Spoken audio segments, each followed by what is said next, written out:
నామానికి మహిమ కలుగును గాక. బైబిల్ గ్రంథంలో నుండి 1 కొరింథీయులకు రాసిన పత్రిక 6వ అధ్యాయము 20 వచనమును మనం చదువుకున్నాం. విలువ పెట్టి కొనబడిన వారు గనుక మీ దేహముతో దేవుని మహిమపరచుడి. విలువ పెట్టి కొనబడిన వారు గనుక మీ దేహముతో దేవునిని మహిమపరచుడి అని దేవుని వాక్యము సెలవిస్తుంది. ఈరోజు దేవుని మహిమపరిచే వారిగా మనం ఉండాలని దేవుని వాక్యం సెలవిస్తుంది. మన ఆత్మతో కాదు కానీ మన సర్వ శరీరముతో దేవుణ్ణి మహిమపరిచే వారిగా, దేవునికి ఘనత తెచ్చేవారిగా మనం ఉండాలి. అవును, ఈ యొక్క వచనము ద్వారా మనం ఏం తెలుసుకుంటామంటే దేవుడు మనల్ని ఎంతగానో ప్రేమిస్తున్నాడు. ఆయన నీ కొరకు నా కొరకు ఈ లోకానికి వచ్చాడు. మనము విలువ పెట్టి కొనబడిన వారమని మరొక్కసారి మనకు గుర్తు చేస్తూ ఉంటున్నాను. ఈ దేహము నీది కాదు కానీ ఆయన తన అమూల్యమైన రక్తమును ఇచ్చి వెలను చెల్లించి ఈ దేహమును ఆయన కొన్నాడు. సాతాను మన మీద ప్రభుత్వము చేయకుండా, సాతానుడు మన మీద అధికారము లేకుండా, సాతాను యొక్క బంధకములో నుండి ఆయన మనల్ని విడిపించి ఆయన సహాయము చేసి బంధకంలో నుండి విడిపించాడు. ప్రతి పరిస్థితిలో నుండి దేవుడు మనల్ని బయటకు తీసుకుని వచ్చాడు. అందుని బట్టి దేవునికి స్తోత్రాలు మనం తెలియపరుచుకునే వారిగా ఉండాలి. కాబట్టి విలువ పెట్టి కొన్నాడు కాబట్టి ఇంకా ఈ దేహం మీద మనకు అధికారం లేదు. ఇది ఆయన తన వెల చెల్లించి కొన్నాడు. ఉదాహరణకు మనము ఒక వస్తువును కొన్నప్పుడు ఆ వస్తువు మీద సర్వాధికారం మనకే ఉంటుంది, బయట వారికి ఎవరికి కూడా ఉండదు. అది ఒక వాహనము కావచ్చు, ఒక వాచ్ కావచ్చు, మనం అనునిత్యం వాడే ఒక మొబైల్ ఫోన్ కావచ్చు, మన ఇంట్లో ఉన్న టీవీ కావచ్చు, ఫ్రిడ్జ్ కావచ్చు, వాషింగ్ మిషన్ కావచ్చు, ఏ వస్తువైనా కూడా, మన కార్ కావచ్చు, ఇవన్నీ కూడా మనము వెలను చెల్లించి మన అవసరత కొరకు కొనుక్కున్నాం. దానిని మనం ఉపయోగిస్తాం. అది మనల్ని ఉపయోగించదు కానీ దానిని మనం ఉపయోగిస్తాం. ఎందుకో అది మనకు అవసరమో, దాంతో మనం పని చేయించాలి కాబట్టి దానిని మనం కొన్నాం. ఫ్రిడ్జ్ ను కొని తెచ్చి ఊరికే పెట్టాము కదా, అది మనకు అవసరము, దాన్ని మనం వాడుతాం. అదే రీతిగా నా ప్రియమైన దేవుని బిడ్డలారా, మనమందరము కూడా విలువ పెట్టి కొనబడిన వారము. యేసు రక్తము ద్వారా మనల్ని కొన్నాడు. దేని నిమిత్తము కొన్నాడు? ఆయన పని చేయడానికి, ఆయన రక్షణ సువార్తను అందించడానికి, ఆయన సేవను చేయడానికి, ఆయన నామాన్ని ఘనపరచడానికి, అనేకులు ఎదుట సాక్షులుగా మనం నిలబడడానికి ఈ దేహమును ఆయన తన రక్తమునిచ్చి కొన్నాడు. హల్లెలూయా. నా ప్రియమైన వాళ్ళారా, ఈ దేహం ఇంకా మనది కాదు, ఇది ఆయనది. అందుకే మనం చూసినట్టయితే 1 కొరింథీయులకు రాసిన పత్రికలో ఒక మాట రాయబడింది. ఏమని తెలుసా? మీరు దేవుని ఆలయమై ఉన్నారనియో, దేవుని ఆత్మ మీలో నివసించుచున్నాడని మీరు ఎరగరా? ఈ దేహం ఆయనది కాబట్టి ఎప్పుడైతే నువ్వు రక్షణ పొందుకున్నావో, ఎప్పుడైతే యేసుక్రీస్తు ప్రభు నిజమైన దేవుడు నువ్వు అంగీకరించావో, నీలో పరిశుద్ధాత్మ దేవుడున్నాడు. ఆయన నీ యొక్క దేహములో ఆయన నివాసం ఉంటున్నాడని నువ్వు గుర్తు చేసుకో. ఇంకా ఈ దేహము నీది కాదు. నీవు నీ దేహము ద్వారా, నీ యొక్క జీవితము ద్వారా నువ్వు ఎవరిని మహిమపరచాలంటే దేవుణ్ణే మహిమపరచాలి. కానీ లోకమును గాని, లోకంలో ఉన్న వ్యక్తులను గాని మహిమపరచడానికి దేహాన్ని దేవుడు నీకు ఇవ్వలేదు. నీ యొక్క మాటలు గాని, నీ యొక్క తలంపులు గాని, నీ క్రియలు గాని, నీ ప్రవర్తన, నీ సహవాసము, ఇవన్నీ కూడా యలోక సంబంధమైన వారితో కాదు కానీ జీవము కలిగిన దేవునితో నీకు సహవాసం ఉండాలి. ఆయన చెప్పినట్టుగా నువ్వు పని చేయాలి. నీవు ఆయన ద్వారా కొనబడ్డావనేది నీ యొక్క మైండ్ లో ఫిక్స్ అయిపోవాలి. నా ప్రియమైన వాళ్ళారా, ఎంతసేపు ఈ దేహముతో మనం ఏం చేస్తూ ఉంటున్నాం? ఈ దేహము ద్వారా దేవునికి మహిమ తెస్తుంటున్నావా, లేక ఈ దేహము ద్వారా దేవునికి అపకీర్తి తెస్తున్నావా? ఎందాక మీరు నన్ను అవమానపరుస్తారని దేవుడు అంటూ ఉన్నాడు. ఈ దేహముల ద్వారా దేవుని మహిమ పరచకుండా, ఈ నోటితో దేవుని స్తుతించకుండా, ఈ నోటితో దేవుని ఆరాధించకుండా, ఈ నోటితో దేవుని వాక్యాన్ని ప్రచురము చేయకుండా, ఈ నోటి ద్వారా మనం ఏం చేస్తున్నాం మనకు తెలుసు. ఈ నోటి ద్వారా అబద్ధాలు, ఈ నోటి ద్వారా బూతులు, ఈ నోటి ద్వారా ఇతరులను విమర్శించడము, ఈ నోటి ద్వారానే పాపము చేస్తూ ఉన్నాం. ఈ నోటిని దేవుడు తను స్తుతించడానికి, తన నామాన్ని గణపరచడానికి మనకి ఇచ్చి ఉంటున్నాడు. మన తలంపులు ఎప్పుడు మంచివి కాదు. ఇతరుల గురించి, కీడును ఉద్దేశించి, అపవిత్రతను గురించి, లోకమును గురించి ఆలోచన చేస్తూ ఉంటున్నాం. ఈ తలంపులంతా క్రీస్తుని గురించిన తలంపులే మన తలలో ఉండాలి. కానీ మనం ఆ రీతిగా లేం. మన చూపులు ఏది చూస్తున్నాం, ఎక్కడ చూస్తున్నాం, ఎంతసేపు చూస్తున్నాం, ఈ చూపు ద్వారా ఏ పాపాలు మనం చేస్తుంటున్నాం, వినికిడి ద్వారా మనం ఏం వింటున్నాం, మన నడవడిక ద్వారా మనం ఎక్కడికి నడిచి వెళ్తుంటున్నాం. నా ప్రియమైన వాళ్ళారా, ఈ దేహముతో దేవునికి మహిమపరిచే కార్యాలను చేయాలని దేవుడు కోరుకుంటూ ఉన్నాడు. ఆత్మైన దేవుడు నీలో ఉన్నాడని ఒక్కసారి జ్ఞాపకం చేసుకో. ఇది పరిశుద్ధాత్మ దేవునికి ఆలయమైంది. ఈ ఆలయమును నువ్వు పాడు చేస్తున్నావేమో, ఈ ఆలయములో నువ్వు చేయరాని కార్యాలను చేస్తూ దేవునికి ఇష్టము లేని కార్యాలను చేస్తున్నావేమో. నా ప్రియమైన వారులారా, దేవుని వాక్యం సెలవిస్తుంది, దేవుడు పై రూపాన్ని చూసే దేవుడు కాదు, నీ హృదయాన్ని లక్ష్య పెట్టే దేవుడు. నీ హృదయ అంతరంగంలో నువ్వు ఈ రోజు ఉదయకాలం ఏం ఆలోచిస్తున్నావో, దేవునికి మహిమకరమైన కార్యాలను చేయాలని ఉద్దేశాలు నీలో ఉన్నాయా లేదా? నీ హృదయాలను అంతరంగంలో నుండి ఆయన చూసే దేవుడు ఇచ్చున్నాడు. నా ప్రియమైన వాళ్ళారా, మనమందరము కూడా పాపము చేసిన వారమే. కానీ తన ఉచితమైన కృపతో దేవుడు మనల్ని రక్షించుకున్నాడు. పాపం మనల్ని ఏలకుండా, పాపములో మనము పట్టుబడకుండా, పాపములో నశించిపోకుండా తన రక్తమునిచ్చి ఆయన కొన్నాడు. హల్లెలూయా. మీ దేహము దేవుని వలన మీకు అనుగ్రహింపబడి మీలోనున్న పరిశుద్ధాత్మకు ఆలయమై ఉన్నాడని మీరు ఎరుగరా?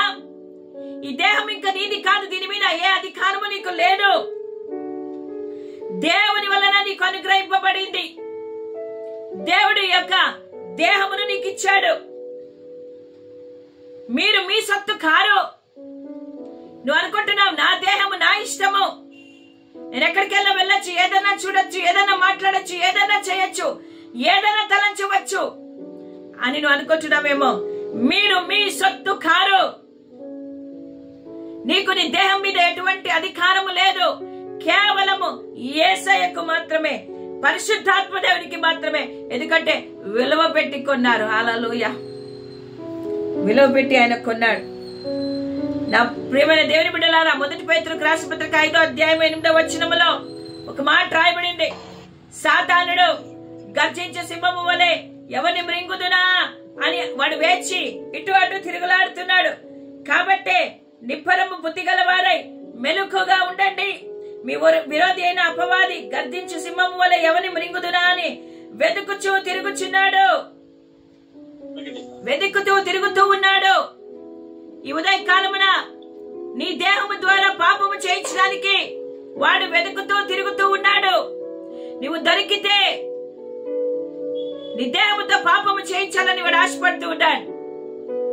నా ప్రియమైన దేవుని బిడ్డలారా, జాగ్రత్త జాగ్రత్త. దేవుడు మనల్ని హెచ్చరిస్తూ ఉంటున్నాడు. యోహాను సువార్త 10వ అధ్యాయం 10వ వచనంలో ఒక మాట రాయబడింది. అపవాది ఎందుకు వస్తాడో తెలుసా? అపవాది నిన్ను నన్ను ప్రేమించి వాడు రాడు. అపవాది ఎందుకు వస్తాడంటే దొంగతనమును, హత్యను, నాశనము చేయటకు వచ్చును గాని మరి దేనికి రాడు.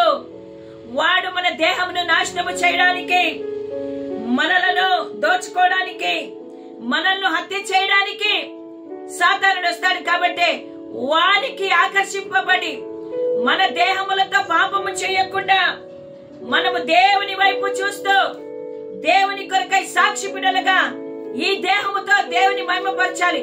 ఈ నోటితో దేవుని స్తుతించాలి. ఈ నోటితో దేవుని ఆరాధించాలి. ఈ నోటితో దేవుని యొక్క నామాన్ని హెచ్చించే వారిగా మనం ఉండాలి. మన దేహం అంతా కూడా ఆయనదే. కాబట్టి ఆయనకు మహిమ కలిగినట్టుగా మనం జీవించాలి. పరిశుద్ధమును దేవునికి అనుకూలమైన సజీవ యాగముగా మీ శరీరములను ఆయనకు సమర్పించుకొనుడి. ఈ ఉదయకాలమున ఒకవేళ పాపానికి నీ దేహం నిలయమైతే ఈరోజు దేవునికి మీ దేహమును సజీవ యాగముగా సమర్పించుకోండి. దేవా, ఇది నీ సొత్తు ప్రభు. ఈ దేహము ఇది నాది కాదయ్యా. దీనిని నీ చేతికి నేను అప్పచెప్తున్నాను. పరిశుద్ధంగా నీ దేహాన్ని మార్చు ప్రభువా, నేను మార్చు ప్రభువా. సజీవ యాగముగా ఇదిగో నా శరీరాన్ని నీకు అప్పచెప్తుంటున్నానయ్యా. మీ చిత్తంగా నువ్వు వాడుకో ప్రభువా. ఈ దేహమును నువ్వు ఏ రీతిగా వాడుకోవాలన్నావో వాడుకో ప్రభువా.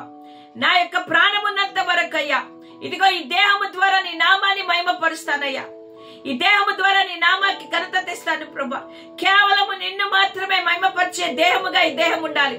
మనం ఈ దేహాన్ని మరి పాడు చేస్తూ ఉన్నాం. మద్యమునకు, మత్తు పదార్థాలకు బానిసలుగా మనము ఈ దేహాన్ని నాశనము చేస్తూ ఉంటున్నాం. కాబట్టి ప్రతి విధమైన హానికరమైన వాటి నుండి మన దేహాలను మనం రక్షించుకోవాలి. రెండవదిగా, దేవుని మనము ఆరాధించేవారిగా, స్తుతించేవారిగా, నీ చేతులెత్తి దేవుని చేసిన మేలకు ఆయన కృతజ్ఞతాస్తుతులు చెల్లిస్తూ, మోకరించి ఆయన సన్నిధిలో ప్రార్థిస్తూ, నీ నోటి ద్వారా ఆయనకు స్తుతులను చెల్లిస్తూ, నీకిచ్చిన స్వరముతో దేవుని ఘనపరుస్తూ, నీ యొక్క బలముతో దేవుని కార్యాలను చేస్తూ, దేవుని సంఘములో పరిచర్య చేస్తూ, నీ దేహము ద్వారా దేవునికి మహిమ తెచ్చే రీతిగా నువ్వు ఉండాలని దేవుడి ఉదయకాలం కోరుకొచ్చి ఉన్నాడు. హల్లెలూయా. దేవునికి స్తోత్రం కలుగును గాక. ఒకసారి మనం చెక్ చేసుకుందాం, ఈ దేహము ఎవరికి ఆలయముగా ఉందని. ఒకవేళ అపవాది క్రియలకు చోటిచ్చి దేహము ద్వారా అపవాదిని గణపరుస్తున్నామేమో. ఈరోజు మంచి అలవాట్లు కలిగిన వారిగా, క్రీస్తు బిడ్డలుగా, క్రీస్తుతో సహవాసము కలిగిన వారిగా ఆయనకు మాత్రమే మన దేహముల ద్వారా మహిమ కలుగునట్టుగా మనము జీవిద్దాం. పరిశుద్ధమైన జీవితాన్ని జీవిద్దాం. అపవిత్రత నుండి బయటికి వద్దాం. పాపమును మనము విసర్జిద్దాం. పాపము మనల్ని అంటకుండా మనము మన ఆత్మను, మన శరీరమును మనము కాపాడుకొని కేవలము దేవునికి మాత్రమే మహిమ కలుగునట్లుగా మనం ఈ ఉదయకాలము జీవించాలనేది ఆయన యొక్క కోరిక. కాబట్టి ఈరోజు దేవునితో మనము ఒక నిర్ణయం చేసుకుందాం. దేవా, ఈ దేహము నాది కాదు, ఇది మీరు నాకు ఇచ్చారయ్యా. ఈ దేహము ద్వారా నిన్ను మాత్రమే నేను మహిమపరచుటకు నాకు సహాయం వచ్చి ప్రభా, నన్ను వాడుకో అయ్యా. వస్తువులను ఏ రీతిగా అయితే తండ్రి మా అవసరతల కొరకు వాడుకుంటున్నామో, నువ్వు విలువ పెట్టి మమ్మల్ని కొన్నా, మమ్మల్ని వాడుకో అయ్యా. నీ పరిచర్య కొరకు, నీ నామ మహిమ కొరకు, ఘనత కొరకు మమ్మల్ని వాడుకో. అర్హత లేని ఈ పాత్రలను యోగ్యమైన పాత్రలుగా చేసి మాల మీద నివాసం ఉండి వాడుకోండి ప్రభు, నన్ను వాడుకో ప్రభు అని దేవుని అడుగుదామా? ప్రతి ఒక్కరు కూడా మీ దేహములను దేవుని మహిమపరచడం కొరకే మీ దేహముల ద్వారా దేవుని కార్యమును జరిగించాలి. హల్లెలూయా. కాబట్టి నా ప్రియమైన దేవుని బిడ్డలారా, ఈ యొక్క దేవుని వాక్యమును బట్టి మనము దేవుని స్తుతిద్దాం. దేవుడు మన యొక్క జీవితాలలో నూతనమైన కార్యాలను జరిగించినట్లుగా మనము దేవుని సన్నిధికి మనం వచ్చేవారిగా ఉండాలి. విరిగి నలిగిన హృదయముతో మరి తగ్గించుకొని ఆయన సన్నిధిలోకి, ఆయన దగ్గరికి మనము వచ్చినట్టయితే ఖచ్చితంగా ఆయన నిన్ను నన్ను సరిచేసే దేవుడు. కాబట్టి మీ దేహము వలన, దేవుడు నీకు అనుగ్రహించిన ఈ దేహము వలన నీవు విలువ పెట్ట కొనబడిన వాడువు కనుక ఈ దేహముతో కేవలము దేవుణ్ణి మాత్రమే మహిమపరచాలి. హల్లెలూయా, హల్లెలూయా. ప్రార్థన చేసుకుందామా? పరిశుద్ధుడా, నీకు స్తోత్రములు నాయనా. ఈ దేహము ద్వారా, నీవు నాకు ఇచ్చిన ఈ దేహము ద్వారా, నీవు నాకు ఇచ్చిన అవయవాల ద్వారా నాయన, నేను నిన్ను ఘనపరిచే బిడ్డగా మారాలని ఆశపడుతూ ఉంటున్నాను. నాలో ఉన్న ప్రతి అపవిత్రతను తొలగించి నూతన పరచు. ఇదిగో సజీవ యాగముగా నేను నీకు నా దేహమును సమర్పించుకుంటున్నానయ్యా. ఈ ఉదయ కాలమున తండ్రి, నన్ను సరిచేసి వాడుకో. నువ్వు శిల్పివి, నేను నీ చేతిలో ఉన్నాను. నన్ను సరిచేయి. ఈ దేహము ద్వారా నిన్ను మహిమపరిచే కృపను నాకు అనుగ్రహించమని యేసు నామములో అడుగుతుంటున్నాను తండ్రి. ఆమేన్. హల్లెలూయా. దేవునికే స్తోత్రం.